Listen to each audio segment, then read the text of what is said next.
All right, so we are back at Granite City Comic Con, and I have the pleasure of being joined by John Ferguson. Hi there. And you are Dundee-based, am I right? Yeah, the company is. I actually don't live in Dundee. I live in the middle of the countryside in Fife, where I like the peace and quiet to be able to write all kinds of important things. Well, as a writer, you need isolation. Yes, exactly. But Dundee-based as a company, yeah. Mm-hmm. Yeah. And you, well, more so I should say your wife, you have created Diamondsteel Comics, yeah, which is what you publish your it's our own imprint, that we decided we wanted complete creative control over what we were going to do. So rather than go around cap in hand, we just thought, well, I think we understand the industry and we understand what we want to do, what we want to achieve, and it was the easiest way to do that without being told what to do on any aspect of it. So yeah, that's ours. Mm-hmm. Was it essentially because, like you've said before, you get known as Saltire Man because you produce? Yeah, I'm the Saltire guy. Yeah. You produce the book Saltire, which for anyone who doesn't know, if you could just give a brief description of what Saltire is. Brief description of what Saltire is. It's he's big, he's blue, he's ginger, he's a superhero. He does for Scottish mythology essentially what Marvel's Thor does for Viking mythology. It takes certain aspects of the mythology, mixes it in with aspects of the history, and a lot of superhero dynamics as well. Mm-hmm. And obviously in Scotland it's very, very popular. It's actually the best-selling graphic novel outside of Batman in the country. So yeah, Scottish people tend to like it, which is good. And I was going to say as well, the comic itself was Saltire. Did you create Diamondsteel as a way really of getting? Was it specifically Saltire was the first sort of thing you wanted to publish? Yeah, we were very aware that the idea of a Scottish superhero would probably not fit on day one within an international marketplace, but we felt it. If we did it properly, it would kick in very quickly within Scotland. Particularly with Scotland's a very different place than it was even 5 or 10 years ago. Politically and creatively, the two things have kind of gone hand in hand. A lot of people are going, I quite like the idea of things being Scottish rather than British. And internationally that's happened as well. And not that we're not political in any way, shape or form, but when society's disposition changes and you can ride the crest of that wave when there's a change, I think we were quite lucky in that, quite fortuitous. So having a publisher tell us what to do, I don't think it would have fitted, because I think they would have watered down what we did, and it's worked really well for us. Mm-hmm. I was going to say as well, coming from the angle as well of it being, because I've heard even though it's early in the weekend, heard over the last couple of days a lot of creators talking about the sort of Scottish underground scene or the Scottish sort of self-published and independent scene, but you're kind of, like you said, you're nurturing the part that's about Scotland, but at the same time there's also that superhero aspect to it, so it's covering a lot of different points but still keeping it very much your own idea. Yeah, well, I consider the superhero medium it's sometimes dumbed down, and when it's done badly it is cheesy and pretty rubbish, but to me the best superhero genre orientated material, and this is from the movies, the video games, this isn't just about comics, but the superhero genre, it's mythology. It's not camptastic men in tights leaping from building to building in New York City for a change. It's pure mythology. Superman is mythology. Batman, it's the canon it's American mythology, because America hasn't got a history to delve into what we have in Europe, if you like. It's got to create its own mythology now. So instead of having Achilles and Hercules and Beowulf and this kind of stuff, it's gone, right, how far back can we go to find a hero? Well, we'll just create our own. We'll create Batman and Spider-Man and the Avengers and the Justice League. Do you know what I mean? Yeah. And so it was trying to take the best of what America's done in comic book creation, but within Scotland we can actually, instead of having to go, right, where does this all happen, and go, well, it can happen in an imaginary place like Gotham, or it can happen in outer space. A lot of superhero mythology ends up leaving the planet because it's kind of like, we haven't really got an origin here in America. Whereas with Scotland we can delve way back. We have Roman records that talk about Scotland BC and what we got up to, and Scotland's history is great because it's we're very passionate about it, but it's full of holes. and that's great for someone doing something creative. You know, you want it to be fiction. And a pseudo history is great to create. So you're kind of going, yeah, we've heard of, you know, Mary Queen of Scots and William Wallace and Robert Bruce and all this kind of stuff, and you're going, been done, you know, everyone knows it. But what else is out there? What holes have we got in Scottish history? And that's what we try and fill in gaps, if you like, and go, do you know what? People don't know quite how that happened. So what if it was the fault of a big giant blue ginger superhero? What if that was what happened at that time? And that's why it comes across as quite mythological, because we take elements of it and say, yeah, let's change, you know, something that was historical and make it pseudo-historical. And I think that appeals to people. Yeah, I never really thought of it until now, but it is true that almost all, unless there's, you know, gods or so on, in American comics, they generally just go back as far as the 1930s when comics started. Yes, and space. Yeah, and space. What's the origin of space? Space is the origin of everything. Today, in 1930, space. Yeah, space. Yeah, and you can see why, because, you know, essentially, you know, America needed to create. You know, it couldn't be America's an empire essentially, so it needed to create its own mythology. And how do you do that through anything other than fiction? You have to. You know, and they don't just do it in comics. They do it in, you know, in film. They do it in music as well. They have their legends of, you know, they create Elvis Presley and jazz music and rock and roll music and all. You know what I mean? They don't just do it in comics, and they're great at it. But we tried to take the best of the dynamic element of American comics and mix it with the mythology and history, like the best of what Scotland has to offer. Because Scotland's rubbish at being dynamic about anything. Because Scotland is self-deprecating as a country. You know, we're the only country in all where swearing at people is a term of affection. You know, we really are. We're very self-deprecating, which is why the only superhero we've ever thought about creating was Supergran, which is a parody of superheroes. Going, imagine a granny as a superhero, isn't that hilarious? You know, let's get Billy Connolly to sing the theme tune. And I loved Supergran growing up, but it does strike you, you know, when else have we really delved into going, hey, Scotland's cool, isn't it? And everyone goes, no, don't be daft. Look at this guy saying Scotland's quite cool. Look at him. And I think that's, you know, it's probably something that couldn't have been done 20 years ago. I think people would have gone, no, not having that. You know, we've got Iron Brew in the Daily Record, and that's enough. That's our heart. Yeah, exactly. And now, you know, people are starting to go, do you know what, Scotland can create some pretty cool stuff, whether it's the video game industry, we've got movies and TV shows and the comic book industry as well, and they're all on the up.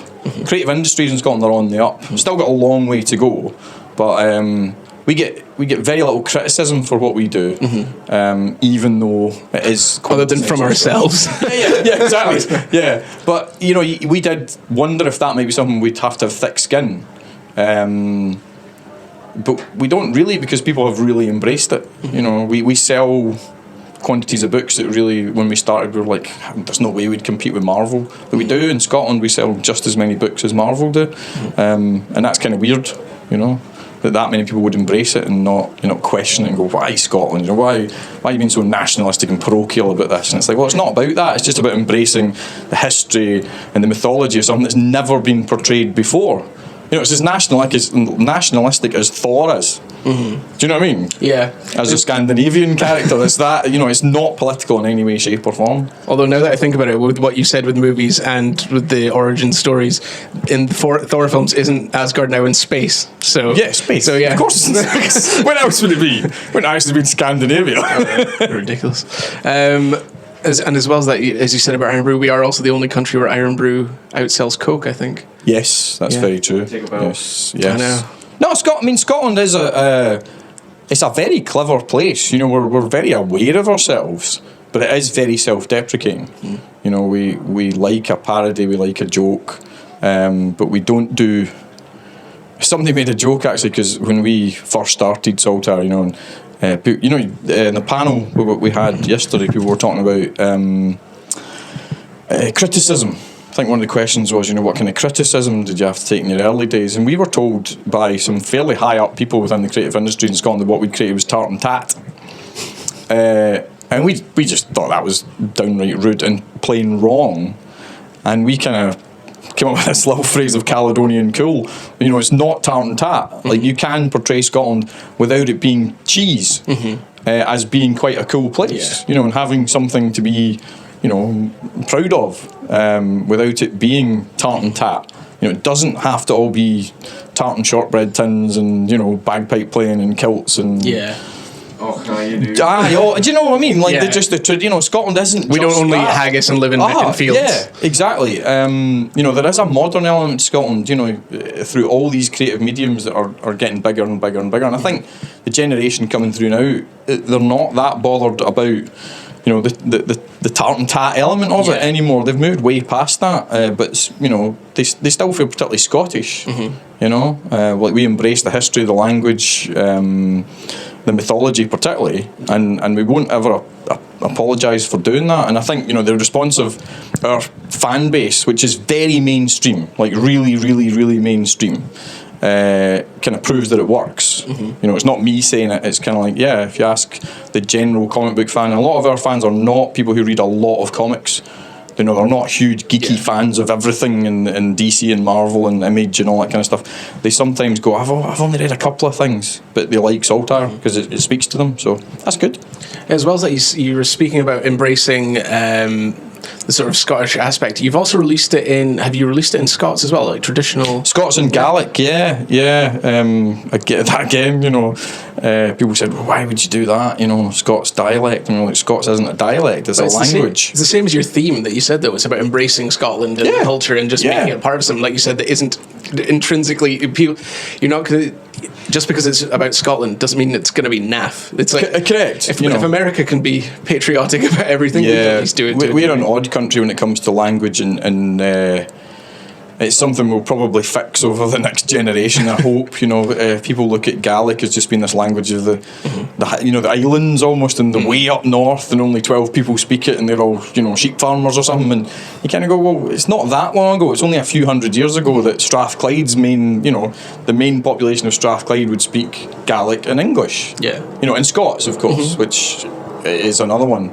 You can't speak Scots without it being treated like a lower class language, and that's quite creepy for us as a country. And we thought, well, why not bring out our literature in Scots? And it's a comic book, and it's a superhero, but why not? We're a country with 3 languages. But people kind of go, nah, that one's not really a language, and neither's that one. They don't count. And you're kind of like, no, they just don't count because your teacher doesn't teach you in those languages. But we're trying to help that along the way by going, if it's in a superhero comic, then maybe it'll be seen as quite cool. So, is it like the census with the religion, where you have to have a certain amount of people do it until you get to a point, then you're a fully qualified language? I mean, there shouldn't have to be a system of it, should there? Yeah, I mean, Scots is an odd one. If you went to school and your teacher asked you a question and you replied by going aye instead of yes, you get into trouble. It's the only country in the world where speaking your indigenous language would get you into trouble. We're such a self-conscious country when you really think about it, aren't we? It's really weird that if you use Scots language when you're speaking, in a doctor's surgery or a lawyer's office or in court or in school or at university, people would go, what's wrong with him? Working class bum speaking Scots. And it's quite weird. And I find it a problem, my generation were brought up where it's like, no, you will not speak Scots, unless you're a football match or down the pub. It's just for working class folk. That's like parents are like, we're not bringing Scottish. Yeah, you used to get a slap on the back of the head if you said aye or I can't do it. You can't eat it. You cannot do it. And you're like, sorry, did I speak Scots in Scotland? Imagine that, dearie me. So we do have a problem with it, and I find that is inbuilt in me. I came through an education system that brought me up that Scots was the wrong thing. I find that really odd because it's that my dad's Irish and it's the opposite of Ireland. They still totally embrace it. Yeah, in primary school, it's what you generally speak in right through. It's still to this day. It's taught in a lot of, even though obviously Ireland they're very much they grasp the traditional their traditional elements.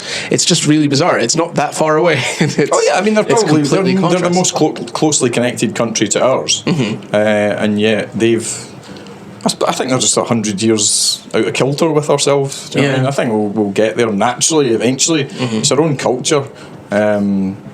If people don't want to, embrace their own culture, there's nothing wrong with that. Some people aren't influenced at all by culture, or they don't see any passion for it. But what are there? 5 million people, 5.2 million people in Scotland, and 3.5 million of them speak Scots.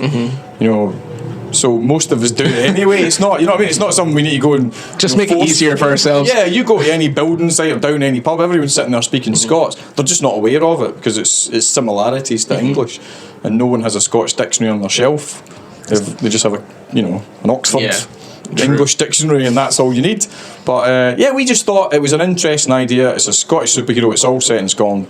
We'll do it in Gaelic and we'll do it in Scots. And both were very, very popular. You know, we sold out of the first print run in Gaelic, really quickly, which we thought we were kind of, just doing it as a sort of thank you, and it sold out. Get for that if they can't get materials like that. Oh yeah, I mean it's that was like our pitch was, this is the first superhero comic book ever produced in Gaelic, and this is the first superhero comic book ever produced in Scots. They wouldn't do it with Batman, they wouldn't do it with Spider-Man, quite rarely so in American titles, but for those communities, when they've got kids where comic books are a big part of their reading material nowadays, it's nice to think that they go to a Gaelic school, so why not have some Gaelic material for reading a superhero comic? Rather than a story about crofting in the Isle of Lewis or something. Because when you're 10 years old, that's not going to float your boat. That sounds like such a great story. Yeah. Should write that comic. You said it first. I won't take an idea. I won't wrestle you for that one. But it's well as that, like you said, it's because your comic is about embracing Scotland and embracing Scottish history. It's a thematic link, really. It works in that way as well. I mean, like you said, Batman, it wouldn't make sense why he's suddenly speaking. Yeah, exactly. It would be weird, wouldn't it? One of the things we've been approached about, we've been tentatively approached by the movie industry, the video game industry, and certain aspects of animation, cartoons. And because those mediums are faster paced, and you would have to work on actually, how would they sound in a cartoon? How would they sound in a video game? The characters. What would Saltire actually sound like? Whose voice would he have? And you kind of go, well, if you're portraying it properly, you'd probably have characters who would speak in Gaelic. You probably would have certain characters that spoke in Scots, and the more lowland characters nearer the border would probably speak, traditional English, and that would be a fair way of portraying the country. So we've been asked about that, and you kind of go, if it was in another medium, you might actually have to do 3 languages at the same time, and that would probably be a fairer reflection of what we actually have and have been as a country. So that fascinates me a wee bit, the language side of it. The perfect version would be all 3 in one volume, which you couldn't do in comics, because it'd be weird. Because the guys reading it in English would go, what's this Gaelic thing? I don't know what they're saying. You'd have different people understanding different parts. Exactly. I understood chapter 1, but I've got no idea what's happening in chapter 2. So we can't do that. Whereas in a film, with the idea of subtitles and stuff like that, or video games, you could actually do that. So as a brief aside, actually, there's pick up that Japanese animation. I was exactly we're on the same wavelength. There was an animation. It was Oscar nominated, actually. It's a Japanese animation called Sword of the Stranger, and what they did is they have 3 languages. They have English, Japanese, and Korean, because there are Japanese characters that you follow, and there's also a group of Korean characters. We hear it in English. Right. But if we're following the Japanese characters, it's in English, and whenever they meet a Korean group, because they couldn't understand them anyway, they speak in Korean. And then when it's from the point of view of the Korean characters, and they come across the Japanese characters, they speak in Japanese while we're hearing them in English. So it communicates the language barrier that they would experience and allows them to speak in their natural languages.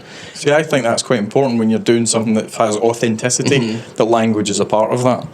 Whether we end up in any of those mediums, I don't know. But if we did, it would be something I would be quite keen to discuss. Exactly. It's like you said, it's about it's also about being loyal and portraying something authentically. Things work a lot better when they're portrayed authentically, rather than this almost, like you say, adapting it to something else that puts a skew over the top. I remember reading an X-Men comic, I think it was an Ultimate X-Men comic, and they showed Aberdeen, and Aberdeen was a stone cottage on its own in the middle of a field. With a McDonald's sign next to it. Oh no, that's famous. For the America portrayal. I mean, is it the day? Have you ever seen the movie The Day After Tomorrow about the gigantic snowstorm? Yes. You ever noticed that the weather centre? The weather centre Manchester United football match. It's and they have this idea that the entire country is like 2 sheep and a man who looks after them or something like that, and so all we're doing is portraying Scotland as as it was, and its mythology. And don't get me wrong, it is a superhero story, but it takes all elements of our mythology for that. It doesn't sort of go like, let's just copy Batman, let's just copy, Spider-Man. I love those. They've already been done. Yeah. So it had to be something unique. And Scottish mythology's never been portrayed really in anything. People say, oh, what about Braveheart? Weirdly, that's not mythology. That's history. So we wanted to do something different. We tend to talk about the Loch Ness Monster if we're doing mythology, which, is great. When I was a wee kid, everybody loves the Loch Ness Monster, but there's a lot more to Scottish mythology than that, and it's quite dark. Yeah. So the fact that in the last 10, 15 years, people are very interested in the darker side of storytelling makes Scottish mythology a great source. The idea that 15 years ago people would be obsessed with zombie stuff is kind of like, really, do you think? But now, every video game, big TV shows, the movies that are coming out, it's like zombies. Yeah. If not vampires. Or sharks. Yeah. The horror medium in general, it's massive. So the fact that it's a wee bit darker, which gives you obviously intrinsic villains. Yeah. Which is important. Every good hero, just going around saving a cat up a tree. You need conflict for a story. Exactly. You've got to have great villains to create a great hero. And that's one of the things about Scottish mythology. I don't have to look hard to find good villains. So yeah, it's good. We know how to be doer. Yes. But so with Saltire ongoing, I take it because you've had so much context to really look through, as you said, with Scottish history and actually looking to proper events. Do you always have ideas for the next story? Because that's 6 volumes now you're going into, or is it? Yeah. Well, we've produced 3 complete volumes done, and then we've brought them out in 3 different languages, and then 1 compendium, which is a bigger volume which is actually got some extra stuff and it fleshes out some of the story. It's like the director's cut, if you like.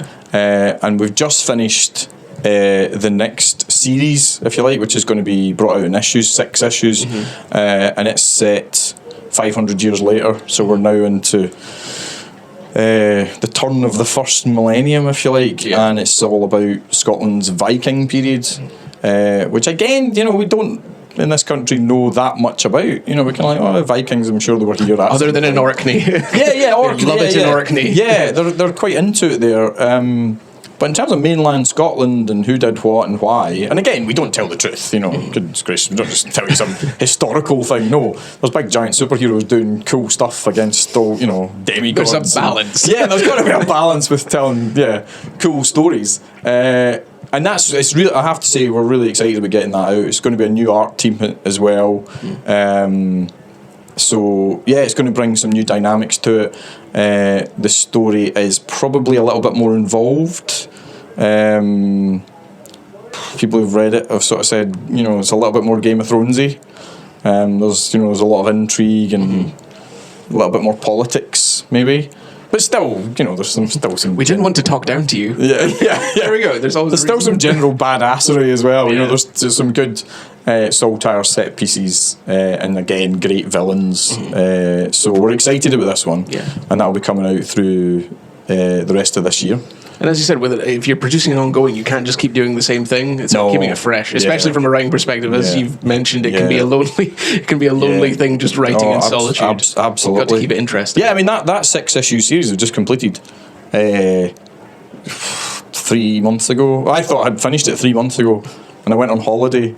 And I reread it while I was on holiday, which I should never have done. At which point, issue 3 of 6. Enjoy the holiday after that. No, issue 3 of 6 went in the bin. The entire issue went in the bin because I just, said to my wife, "I hate this. This is garbage." Wham! Straight literally in the bucket. And started again. And I was like, "I hate it. I like issue 1. I like issue 2. And then I hate where the story arc goes in issue 3." She's like, "I thought you were finished." And she was like, "Is it a page? Is it?" No, I was like, "The whole issue. I hate it." Threw it in the bin. Started again, which then meant issue 4 had to change, and the whole story arc. Altered, and that, as you say, is part of the solitude of being a writer, where you go back and analyse what you've done, and you sometimes just go, "Gonna have to be honest here. Don't like it. And the reason was that it was far too similar to what had already been done. It wasn't bad. It was just I'd kind of phoned it in. You were retreading. Yeah, retreading, and I don't want to do that with Saltire because Scottish history and Scottish mythology is so vast that it felt lazy, and it was my work I was reading, and I was like, nah. That's why I went in the bucket, because I was like, no, it's lazy. You're just repeating what you've already done. You've got to do something different. But the story arc for Saltire, we know the times in Scottish history that we want to tell the story of. So when we come to a new series, you know, a new graphic novel, a new book, we know what we want to tell next. We know we're not going to tell a story and then it's set 1 year later or 3 months later. It's going to be, you know, centuries later. We're going to tell a different story about a different time period. He'll still be ginger though, he won't go grey. He's immortal, so Spoilers. he's the one constant. Every other character will be a different character. Because That sounds so lonely. yeah, well, that's part of what he has to deal with. There's always some existential claptrap spills out, you know, where he's sitting in his wee cave going, oh no, you know, I'm a bit lonely here. You do, you know, the early stories were very kind of, hey, I'm a big badass and I'm here to save the world. And then it's kind of like, actually, I don't have anybody. But I have feelings. Yeah, or it's that kind of, I have feelings, or do I? Like, how do I analyse this? Exactly. He has, you know, he's a creation, for one, so he's not got family, he doesn't understand, you know, that aspect of it. He's not got a mum and a dad and brothers and sisters and children, and, you know, he's a totally solitary character, but, you know, it felt daft to have him exist, so this, you know, immortal timeline, and not analyse, well, what would he think? And I have to say that's quite time consuming, because I've written like passages and passages of internal monologue, and then gone, really, would you think that? I don't know. And you throw it away again and you start again, and I must have written Like issue 3.